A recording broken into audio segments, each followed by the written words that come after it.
बॉलीवुड के मारूफ अदाकार आमिर खान ने त्यारा हादसा में जुनैद जमशेद की शहादत पर इंतहाई दुख और अफसोस का इजहार करते हुए कहा कि वालदा के साथ हज पर गया तो उधर जुनैद जमशेद से मुलाकात हुई। वो बहुत नेक तबीयत इंसान थे, अल्लाह ताला उनको जन्नत में जगह दे।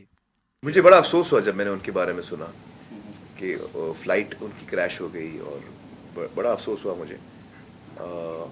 मुझे ज़्यादा इत्तेफाक तो नहीं हुआ था उनके साथ वक्त गुजारने का। एक दफ़ा मैं उनसे मिला था लंदन में बहुत अरसा पहले, जब वो स्टेज शोज़ करते थे, और उसके बाद मैं हज पे जब गया था अम्मी के साथ तो तब मुलाकात हुई थी। तो मुझे उस 2-3 मुलाकात में मुझे बड़े अच्छे लगे, बड़े नेक इंसान लगे। तो मुझे बड़ा दुख हुआ कि it was a very tragic thing that happened, and may his soul rest in piece.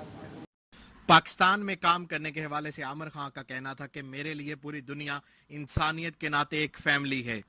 Well, yeah, I know. I mean, I'm hoping that things improve, and I hope that the reality में लगता है कभी हो सकेगा ऐसा? Reality में तो मुश्किल लगता है, रियलिटी में मुश्किल लगता है, बट उम्मीद पे दुनिया कायम है, और चीज़ें बदलते कभी कभी वक्त नहीं लगता, but I believe in, you know, personally आप कभी चाहेंगे?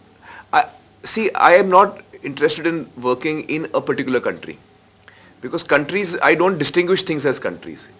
मैं जापान के साथ काम करूँगा, या मैं पाकिस्तान के साथ काम करूँगा, या मैं अमेरिका के साथ काम, वो मेरे लिए countries, as a creative person there are no countries for me.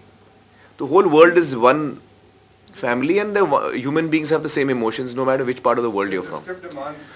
तो अगर मुझे जापान जाके शूट करना तो मैं जापान करूँगा, स्क्रिप्ट पसंद आनी चाहिए। तो for me all these barriers don't exist, but unfortunately sometimes politically, you know, things happen, sometimes people's emotions also sway, and the situation gets difficult, but I'm hoping that, you know, peace always reigns, not only between India and Pakistan, but wherever else there is conflict on earth. एक सवाल के जवाब में आमिर खान का कहना था कि शाहिद खान अफरीदी को मैं खुद भी मिलना चाहूंगा, अगर वो दुबई में है तो मैं इनको जरूर फोन करूंगा।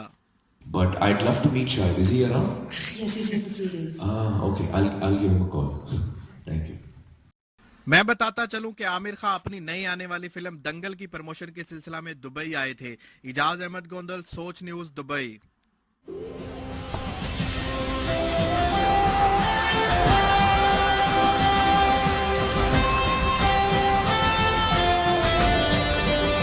जब बदलेगी सोच, तब बदलेगा पाकिस्तान।